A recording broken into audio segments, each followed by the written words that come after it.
જૂનાગઢના માણાવદર તાલુકાના બાટવા ગામના દ્રશ્યો જનતા રિપોર્ટરના કેમેરામાં કેદ થયા। ગામના રસ્તા દરિયો બન્યા હોય તેવા દ્રશ્યો સર્જાયા। રસ્તા પર પાણીનો પ્રચંડ પ્રવાહ વહેતો થયો।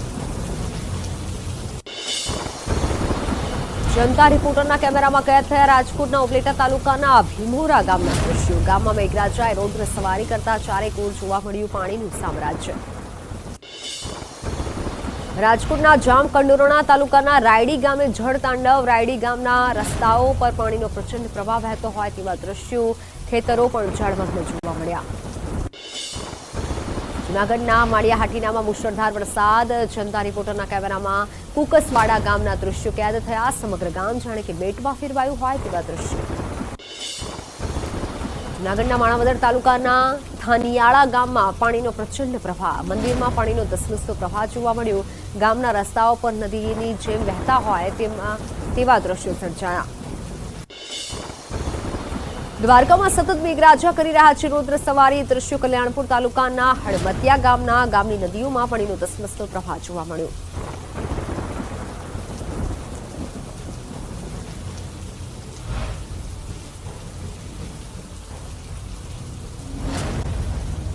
બજેટ નવા અવસર લઈને આવ્યું છે। વડાપ્રધાને સંબોધન કર્યું અને આ સાથે ગરીબો માટે 3 કરોડ નવા ઘર બનાવાશે તેવી પણ જાણકારી આપી છે। તો આ તરફ આજે જે બજેટ રજૂ કરવામાં આવ્યું છે તે મુદ્દે વડાપ્રધાને સંબોધન કરી અને વિશેષ માહિતી આપી છે અને સાથે જણાવ્યું છે કે બજેટ નવા અવસર નવી ઉર્જા લઈને આવ્યું છે અને આ તરફ ઘણી એવી વસ્તુઓ છે કે જે સસ્તી થશે। ગરીબો માટે 3 કરોડ નવા ઘર બનાવવામાં આવશે। બજેટ પર વડાપ્રધાન નરેન્દ્ર મોદીએ સંબોધન કર્યું છે। આ તરફ સોનું સસ્તું થશે તો ક્યાંક મોબાઈલ પણ આ વખતે સસ્તા થશે અને તે વિશે મહત્વની જાણકારી આપી છે।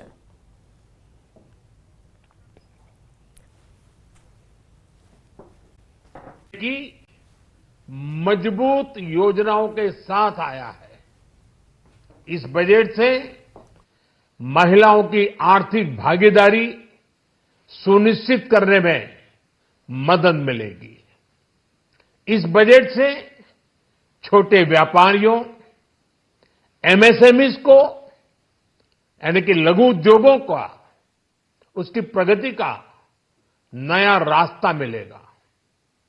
बजट में मैन्युफैक्चरिंग पर भी बल है, इंफ्रास्ट्रक्चर पर भी बल है। इससे आर्थिक विकास को नई गति मिलेगी और गति को भी निरंतरता मिलेगी। साथियों, रोजगार और स्वरोजगार के अभूतपूर्व अवसर बढ़ ये हमारी सरकार की पहचान रही है। आज का बजट इसे और सुदृढ़ करता है। देश और दुनिया ने पीएलआई स्कीम की सफलता देखी है। अब इस बजट में सरकार ने एम्प्लॉयमेंट लिंक्ड इंसेंटिव स्कीम की घोषणा की है। इससे देश में करोड़ों करोड़ों नए रोजगार बनेंगे। इस योजना के तहत जीवन में पहली नौकरी पाने वाले युवा की पहली तनख्वाह हमारी सरकार देगी। स्किल डेवलपमेंट और उच्च शिक्षा के लिए मदद हो या फिर 1 करोड़ नौजवानों को इंटर्नशिप की योजना, इससे गांव के गरीब के मेरे नौजवान साथी, मेरे बेटे बेटी देश की टॉप कंपनियों में काम करेंगे। उनके सामने संभावनाओं के नए द्वार खुलेंगे। हमें हर शहर, हर गांव, हर घर एंटरप्रेन्योर्स बनाना है। इसी उद्देश्य से बिना गारंटी के मुद्रा लोन की लिमिट को 10 लाख से बढ़ाकर 20 लाख रुपए किया गया है। इससे छोटे कारोबारियों, विशेष रूप से महिलाओं, दलित, पिछड़े, आदिवासी परिवारों में स्वरोजगार को बल मिलेगा। साथियों, हम सब लोग मिलकर भारत को ग्लोबल मैन्युफैक्चरिंग हब बनाएंगे। देश का एमएसएमई सेक्टर मध्यम वर्ग से जुड़ा हुआ है। एक प्रकार से एमएसएमई सेक्टर की ओनरशिप मध्यम वर्ग ही है और इसी सेक्टर से गरीबों को ज्यादा से ज्यादा रोजगार भी मिलता है। छोटे उद्योगों की बड़ी ताकत, उस दिशा में हमारा अहम कदम है। इस बजट में एमएसएमईज के लिए ईज ऑफ क्रेडिट बढ़ाने वाली नई योजना का ऐलान किया गया है। मैन्युफैक्चरिंग और एक्सपोर्ट्स इकोसिस्टम को हर जिले तक ले जाने के लिए बजट में अहम घोषणा की गई है। ई कॉमर्स, एक्सपोर्ट हब्स और फूड क्वालिटी टेस्टिंग के लिए 100 यूनिट्स, ऐसे कदमों से वन डिस्ट्रिक्ट वन प्रोडक्ट अभियान को गति मिलेगी। साथियों, ये बजट हमारे स्टार्टअप्स के लिए, इनोवेशन इकोसिस्टम के लिए ढेर सारे नए अवसर लेकर आया है।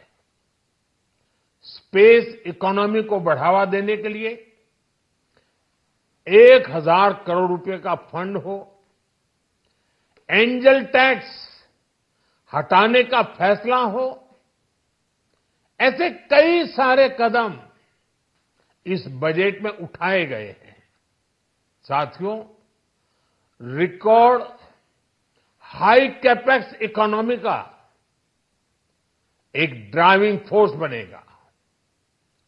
12 नए इंडस्ट्रियल नोड्स, देश में नए सैटेलाइट टाउन्स का विकास और 14 बड़े शहरों के लिए ट्रांजिट प्लान्स, इससे देश में नए इकोनॉमिक हब विकसित होंगे और बहुत बड़ी संख्या में नए रोजगार बनेंगे। साथियों, आज डिफेंस एक्सपोर्ट्स रिकॉर्ड स्तर पर है। इस बजट में डिफेंस सेक्टर को आत्मनिर्भर बनाने के लिए अनेक प्रावधान किए गए हैं। आज पूरी दुनिया में भारत के प्रति आकर्षण बढ़ा है और भारत में टूरिज्म के क्षेत्र में नई संभावनाएं बनी हैं। टूरिज्म क्षेत्र गरीब और मध्यम वर्ग के लिए कई अवसर लेके आता है। इस बजट में टूरिज्म क्षेत्र पर भी विशेष बल दिया गया है। साथियों, एनडीए सरकार ने पिछले 10 साल में ये सुनिश्चित किया है कि गरीब और मध्यम वर्ग को लगातार टैक्स से राहत मिलती रहे।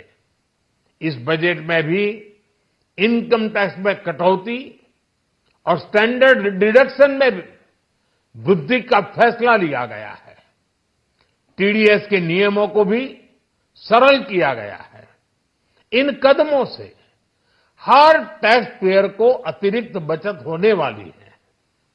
साथियों, देश के विकास के लिए भारत के पूर्वी क्षेत्र का संपूर्ण विकास पूर्वोदय के विजन द्वारा हमारे इस अभियान को नई गति, नई ऊर्जा मिलेगी। हम पूर्वी भारत में कई महत्वपूर्ण इंफ्रास्ट्रक्चर जैसे हाईवेज, वाटर प्रोजेक्ट्स और पावर प्रोजेक्ट्स का निर्माण कर विकास को नई गति देंगे। साथियों, इस बजट का एक बहुत बड़ा फोकस देश के किसान है। अन्न भंडारण के लिए दुनिया की सबसे बड़ी स्कीम के बाद अब हम वेजिटेबल प्रोडक्शन क्लस्टर्स बनाने जा रहे हैं। इससे एक और छोटे किसानों को फल सब्जियों अन्य उपज के लिए नए बाजार मिलेंगे, बेहतर दाम मिलेंगे। तो दूसरी ओर हमारे मध्यम वर्ग के लिए फल सब्जियों की उपलब्धता बढ़ेगी और परिवार के लिए पोषण भी सुनिश्चित होगा।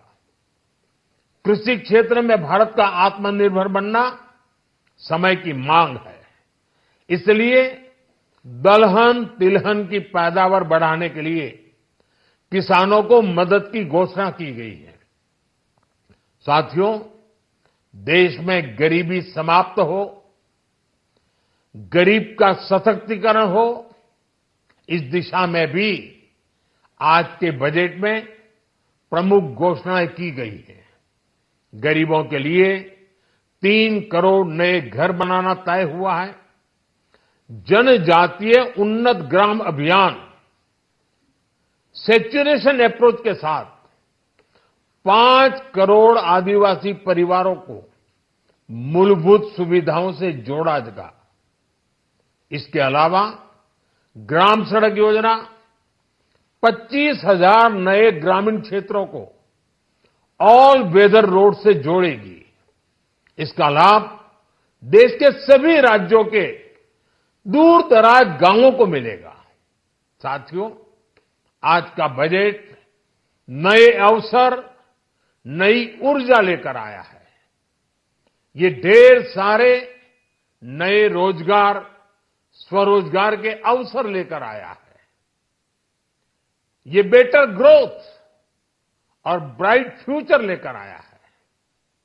आज का बजट भारत को दुनिया की तीसरी सबसे बड़ी आर्थिक ताकत बनाने के उस पूरी प्रक्रिया में कैटलिस्ट का काम करेगा।